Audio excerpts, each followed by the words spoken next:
This video will cover the high-resolution force probe, which is used in a couple of different experiments here.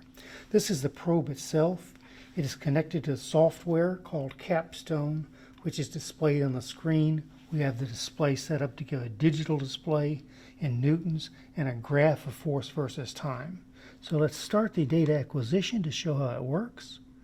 We'll click down right here. Start. We'll get this thing back in range. And you'll notice you have a digital display, and you also notice that you have a plot, dots coming at 20 samples per second of the force as a function of time. Now, another thing you need to know about this is it is designed to work in a push. The force is positive. If you pull down on it, the force registers as negative.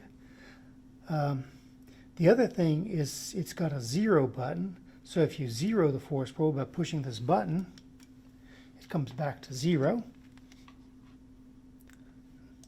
Shift the display so we're on zero. Now the other thing, if you had to have it zeroed horizontally, and I want to use it vertically,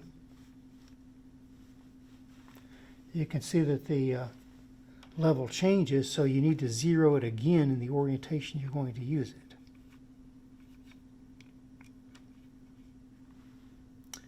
So I'll put it down, and I want to show you a couple subtleties here. We'll let this acquire a little more data, and I'll show you how this is used to make a better measurement than you get just from the digits.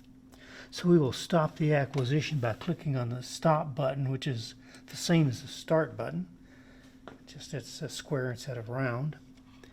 And we will get up an analysis box.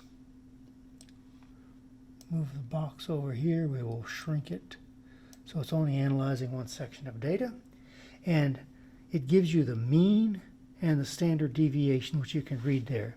0.0604 had a standard deviation of 0.0012.